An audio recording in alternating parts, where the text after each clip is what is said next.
fresh chilies. Then we balance that smokiness with a generous amount of honey for sweetness. A little bit of Worcestershire sauce, onion powder, and garlic powder rounds out the flavor profile. Just combine everything in a saucepan and let it simmer away, allowing the flavors to meld and the sauce to thicken. This is the ultimate sauce for pulled pork, brisket, or slathering on a burger. It's smoky, sweet, tangy, and has just the right amount of spicy kick to keep things interesting. Let us switch gears for a moment and create something with an Indian-inspired flair, a tamarind and date chutney with a spicy kick.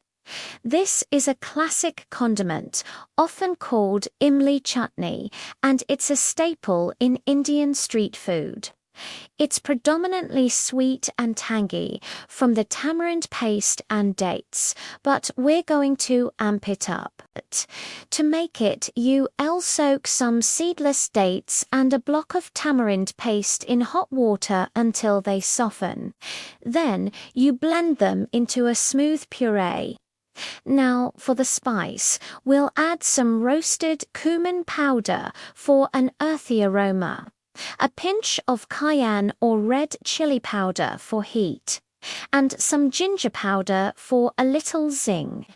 A touch of black salt or kala namak adds a unique savory sulfuric note that really makes it authentic. The result is a thick, dark, glossy chutney that is an explosion of complex flavors. It's sweet, sour, and spicy all at once.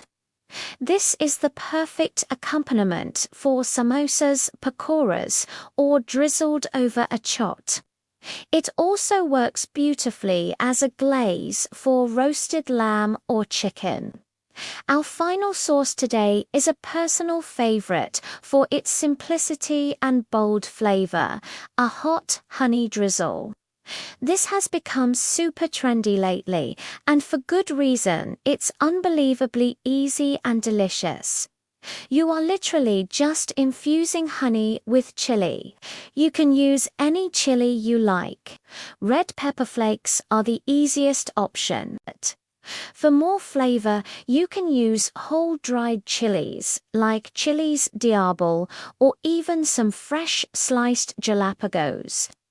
Gently heat your honey in a small saucepan over low heat. You don't want it to boil, just to warm it through so it becomes more fluid. Add your chilies and let them steep for about 15 to 20 minutes.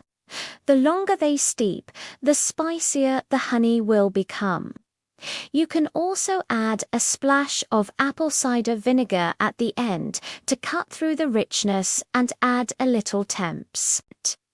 Strain the honey and you're done. This stuff is liquid gold. Drizzle it over fried chicken, pizza, roasted vegetables like Brussels sprouts or carrots, or even on a cheese board with some sharp cheddar. It's also amazing on cornbread or biscuits. It's the perfect finishing touch. So there you have it, 6 incredible sweet and spicy sauces to elevate your cooking game. We've traveled from Thailand to Mexico, Korea to the American South and beyond. The best part about all these recipes is their versatility. Don't be afraid to experiment. Swap out the chilies, adjust the sweetness, or add your own favorite spices. Cooking should be fun and creative, and these sauces are the perfect canvas for your culinary adventures.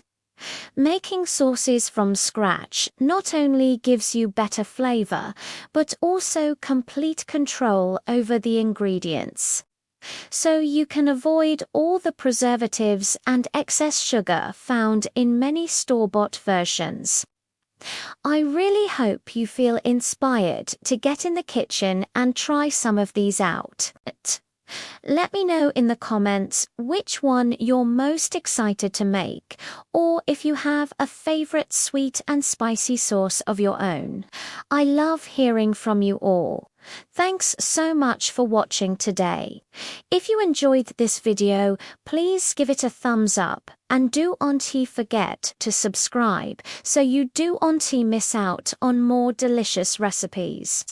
Happy cooking, everyone. We all love a good snack, right? That satisfying crunch, that burst of flavor. But what if I told you that some of our favorite go-to snacks might be silently wreaking havoc on our hearts? I'm talking about the hidden danger of high sodium. And trust me, it's in more products than you might think. So, if you've either felt that post-snack bloat or just want to take better care of your long-term health, stick around. We go in to uncover why saying goodbye to those extra salty snacks is one of the best things you can do for your heart. Let's start with the basics.